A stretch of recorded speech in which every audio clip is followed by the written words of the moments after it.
guys, I'm Brandy. Welcome back to my channel. Welcome to my channel. If you are new here, thank you for stopping by. Please consider subscribing to my channel. Look guys, I am super excited to share with you today's craft projects.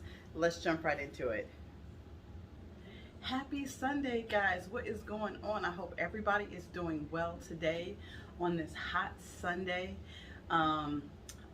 Today is going to be really like a laid back type of project day today.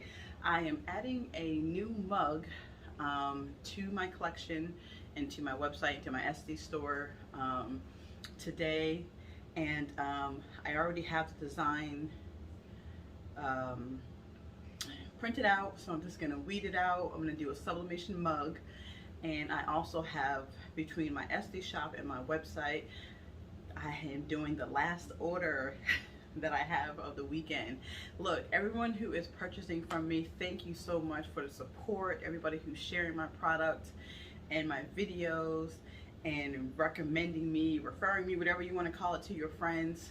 Thank you so much. I really appreciate the support. Okay, so I'm going to do my last t-shirt of my orders that I have so far as of up until now. I'm going to do my last order today in today's video. So look, I'm super excited. So I am in the process of ordering like a whole bunch of stuff, right? Someone's gonna have to take my access from Amazon for me, okay? So I am ordering some more tumblers. I saw this new project last week on TikTok. So I am ordering more tumblers because I really hope that the stuff comes in next week so I can try it for next week's craft video. So anybody else out there get excited about having a new project coming up before you're even finished with that project of of this week's project? I'm like always thinking ahead, you know what I'm saying? So I have a few new things that I'm going to attempt to try coming up here, and as well as sharing with you guys the very beginning steps of my embroidery machine, my PE800, and also of my Singer sewing machine. So I am excited to share these projects with you guys.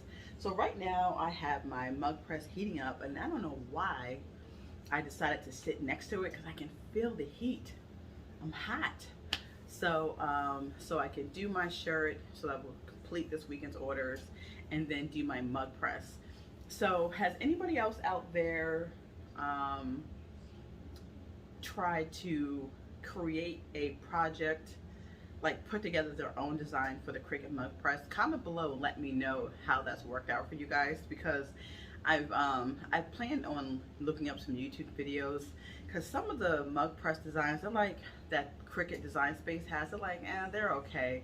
So I did find a design on Etsy that I really like that I'm going to do for today's mug, but I really want to try to create my own design and put together my own design.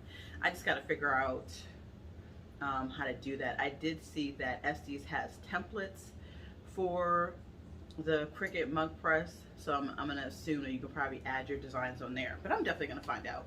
I'm going to look up some YouTube videos. Like, YouTube has become not only where I'm sharing my crafting and my vlogs, it's also become like the Bible to anything that you're looking for, if that's even the right terminology that I should be using, but it's like the book of everything. YouTube is anything that you're looking for on how to do and how to research. YouTube has it pretty much. So another product that I have coming up, I definitely want to learn how to design my own little designs for Cricut's mug press here. So I'm going to go ahead and weed out my design for my t-shirt and for my mug press, and just let's go ahead and jump right into the designs and get started.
like today's projects? So the shirt came out perfect. I love how the shirt came out. That is for my uncle's birthday. Happy birthday coming up, Uncle Percy. Which his birthday's not for a few more weeks. I have one more shirt that I'm gonna make for him for his birthday. And then, how did you guys like the mug press? Let me tell you, I am not a huge fan of the intricate designs on the infusible ink transfer sheets. As you can see, I was struggling weeding out the little bitty pieces. So, which is, I kind of stay on the safe side, so to speak. I don't really do small, intricate designs for the mug presses because I hate weeding it out. Now, I learned in the very beginning that, I don't know if you guys do it, but when I do it, when I print that out on the Cricut, I always add more pressure. I found that that helps to weed out the pieces better, right? But it's still, it helps on the bigger designs. But on these small designs, as you can see, I still was having some difficulties weeding it out. But all in all, I do love the design. I like what it says. I think it's so neat, right? It's just dope. I love it. And I'm a coffee drinker and a hot tea drinker, so I love, you know, personalized mugs like that. So, but you know what? I'm not gonna give up on, you know, on the Cricut mug press, the, you know, the Sublimation mugs. Just maybe just more practice with them. But I can tell you that they're not my favorite ones, especially this little small stuff. So I hope you guys like today's projects. Comment below, let me know any tips or tricks, or how do you guys handle when you do the infusible ink transfers, when you're designed very intricate. How do you handle it, right? Let me know what's going on. Let me know what you guys are working on this week in your craft projects. Do you love it? Do you hate it? Are you cussing at it? Let me know how your projects are going. I would love to hear from you guys. And like I always say, I appreciate you guys sticking with me each and every single week, rocking with me. I appreciate you guys. So until next time, guys, take care.